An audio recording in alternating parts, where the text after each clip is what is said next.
आदरणीय अध्यक्ष महोदय, मैं वंदे मातरम के 150वीं जयंती पर इस महत्वपूर्ण चर्चा में भाग लेने के लिए खड़ा हूं और अपने वक्तव्य के शुरुआत में मैं बंगाल के उस पवित्र भूमि को नमन करना चाहता हूं जिस भूमि से ईश्वर चंद्र विद्यासागर आए, राजा राम मोहन रॉय जी आए, बंकिम चंद्र चटर्जी आए, स्वामी विवेकानंद जी आए, औरबिंदो घोष जी आए, खुदीराम बोस आए, कबीर नजरुल इस्लाम जी आए, रविंद्रनाथ टैगोर जी आए और सुभाष चंद्र बोस जी आए। वाकई में बंगाल की इस पवित्र भूमि में एक अद्भुत ताकत है जिस भूमि ने हमारे देश को न सिर्फ हमारा राष्ट्रगान दिया लेकिन राष्ट्रगान के साथ हमें राष्ट्रगीत भी दिया कि एक राजनीतिक रंग इस पूरे वंदे मातरम के चर्चा को देने का था। उन्होंने उजागर किया कांग्रेस वर्किंग कमेटी का और पंडित नेहरू जी का। और ये एक आदत है सर, ये मेरे पास एक टेबल है कि जब जब प्रधानमंत्री मोदी जी किसी भी विषय पे बोलते हैं तो पंडित नेहरू जी का नाम कितने बार लेते हैं और कांग्रेस पार्टी का नाम कितने बार लेते हैं। मैं बस एक ही उदाहरण देना चाहता हूं कि इससे पहले ऑपरेशन सिंदूर का डिबेट में हमने आदरणीय प्रधानमंत्री मोदी जी को सुना। क्या आप जानना चाहेंगे कि पंडित नेहरू का नाम कितने बार उन्होंने लिया? 14 बार। ऑपरेशन सिंदूर पे 14 बार उन्होंने पंडित नेहरू का नाम लिया। और कांग्रेस पार्टी का कितने बार? 50 बार। वैसे ही जब संविधान का 75th एनिवर्सरी मनाया जा रहा था तब 10 बार पंडित नेहरू जी का नाम लिया और 26 बार कांग्रेस पार्टी का। उस प्रकार से जब 2022 में जब राष्ट्रपति अभिभाषण पे प्रधानमंत्री मोदी जी अपना बात रख रहे थे तो 15 बार पंडित नेहरू का नाम लिया। 2020 में सर, मैं आपके साथ तर्क वितर्क नहीं करने आया सर। 2020 में जब राष्ट्रपति अभिभाषण पे प्रधानमंत्री मोदी जी ने भाषण दिया तो 20 बार पंडित नेहरू का नाम लिया। तो इसीलिए उनका आज दूसरा उद्देश्य तो मैं समझ गया, लेकिन बड़े विनम्रता से मैं आदरणीय प्रधानमंत्री मोदी जी को मैं कहना चाहता हूं और उनके पूरे मैं दल को कहना चाहता हूं और पूरे इनके ढांचे को कहना चाहता हूं, आप चाहे जितना भी कोशिश कर लो, आप पंडित नेहरू जी के जो उनका योगदान था उस पे एक भी काला दाग आप लगाने में सक्षम नहीं होंगे। आप चाहे पूरे कोशिश कर लो, आप एक भी उन पे काला दाग लगाने में आप सफल नहीं होंगे। वंदे मातरम का नारा कब लगाते थे? जब हम ब्रिटिश के अंदर हम खौफ पैदा करना चाहते थे। वंदे मातरम का नारा कब लगाते थे? जब हम ब्रिटिश को बताना चाहते थे कि हम डरेंगे नहीं, हम झुकेंगे नहीं।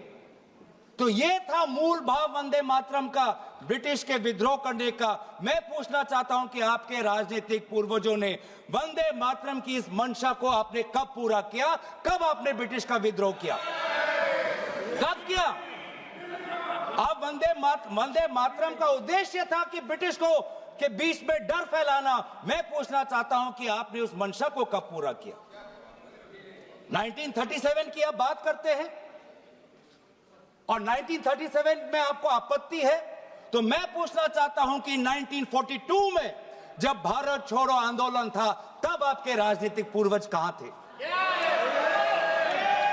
अगर आपको लगता है कि वंदे मातरम के साथ कांग्रेस पार्टी ने उसको दुर्बल करने की एक साजिश की, तो मैं पूछना चाहता हूं कि आपने जब वंदे मातरम का जो मूल उद्देश्य था कि अंग्रेजों भारत छोड़ो, तो उस भारत छोड़ो के आंदोलन में आप लोग कहां थे? क्या इतिहास गवाह नहीं कि आपके राजनीतिक पूर्वज में उनका नाम नहीं लेना चाहता, कि उन्होंने खुद कहा था कि इस आंदोलन में भाग नहीं लेने का। खुद बोलते थे, दूसरे खुद उन्होंने कहा कि इस आंदोलन में भाग नहीं लेना।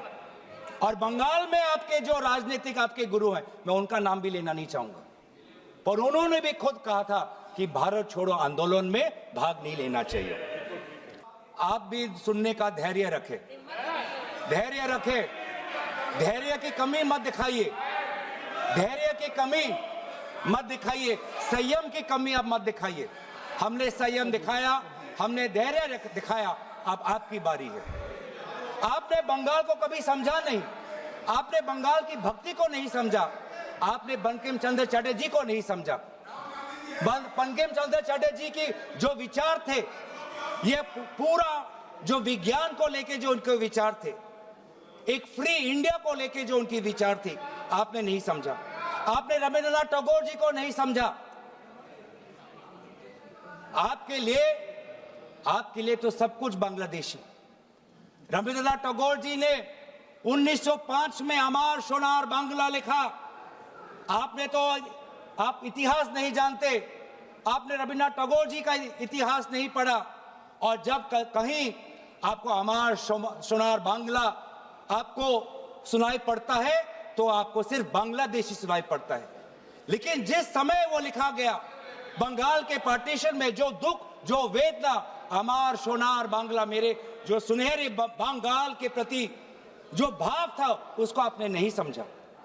आप कभी दिल्ली में अगर बंगाली भाषा सुनते हैं तो उसको भी बांग्लादेशी कह देते हैं, उसको भी आप बांग्लादेशी कह देते हैं। जो वास्तविक में बंगाल लोगों की जो समस्या है, असम में बंगाल लोगों की जो डी वोटर की समस्या है, आज 10 साल आपका डबल इंजन हो गया, आपने असम में डी वोटर की समस्या को समाधान नहीं किया। असम में बंगाल के लोग आज अपने आप को भारतीय नागरिक कहना चाहते हैं, लेकिन आपने ऐसा कानून लेके आए हैं, अब असम में बंगाल के लोग अपने आप को भारतीय नागरिक नहीं, अपने आप को बांग्लादेशी का प्रमाण सरकार को देना पड़ रहा है। ये है आज। इसीलिए ना आप बंगाल को समझे, ना आपने राष्ट्र को समझा। ये हम कह रहे हैं ना, राष्ट्रगीत, इसमें जो राष्ट्र है, आपने कभी राष्ट्र को समझने की कोशिश नहीं, क्योंकि ये राष्ट्र जो है एक संघीय ढांचे पर निर्भर है, और इसमें कई प्रकार के राष्ट्रभक्ति हैं।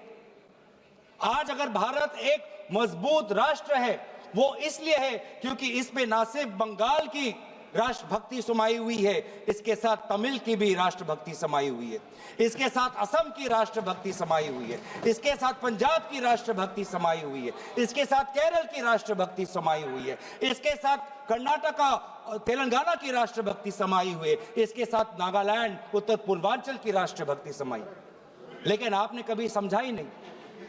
हमारे सारे प्रदेशों की राष्ट्रीय भक्ति समाई हुई है, तब जाके भारत को हम एक मजबूत राष्ट्र बना सकते हैं।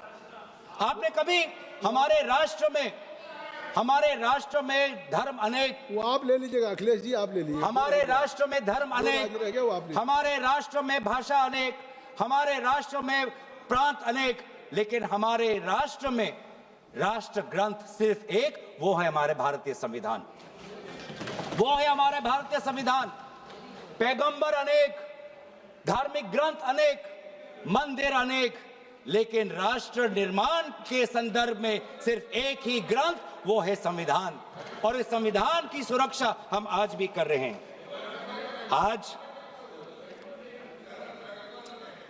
आज राष्ट्र की बात आप करते हैं, मैं पूछना चाहता हूं कि आपने जो हमारा नेशनल एंथम है, आप चाहते थे कि वंदे मातरम हमारा नेशनल एंथम बने, लेकिन जब पूरे देश ने जन गण मन को नेशनल एंथम, रविंद्रनाथ टैगोर जी के द्वारा रचित जन गण मन को नेशनल एंथम का तवज्जो दिया, तो आपके राजनीतिक पूर्वजों ने लगभग 52 साल आपने ना राष्ट्रीय तिरंगा आपने अपने शाखाओं में लगाया, ना राष्ट्रीय नेशनल एंथम अपने शाखाओं में कहा। आप राष्ट्र की बात करते हो, ना नेशनल एंथम को आपने तवज्जो दी, न भारत के तिरंगा को आपने तवज्जो दिया। आप क्या राष्ट्र की बात करते हो? लेकिन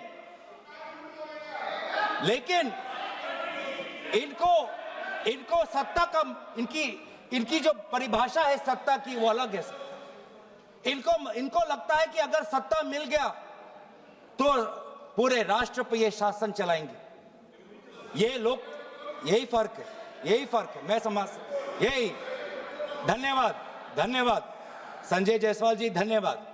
क्योंकि हमारे लिए सत्ता शासन का नहीं, हमारे लिए सत्ता सेवा का माध्यम है, सेवा का माध्यम।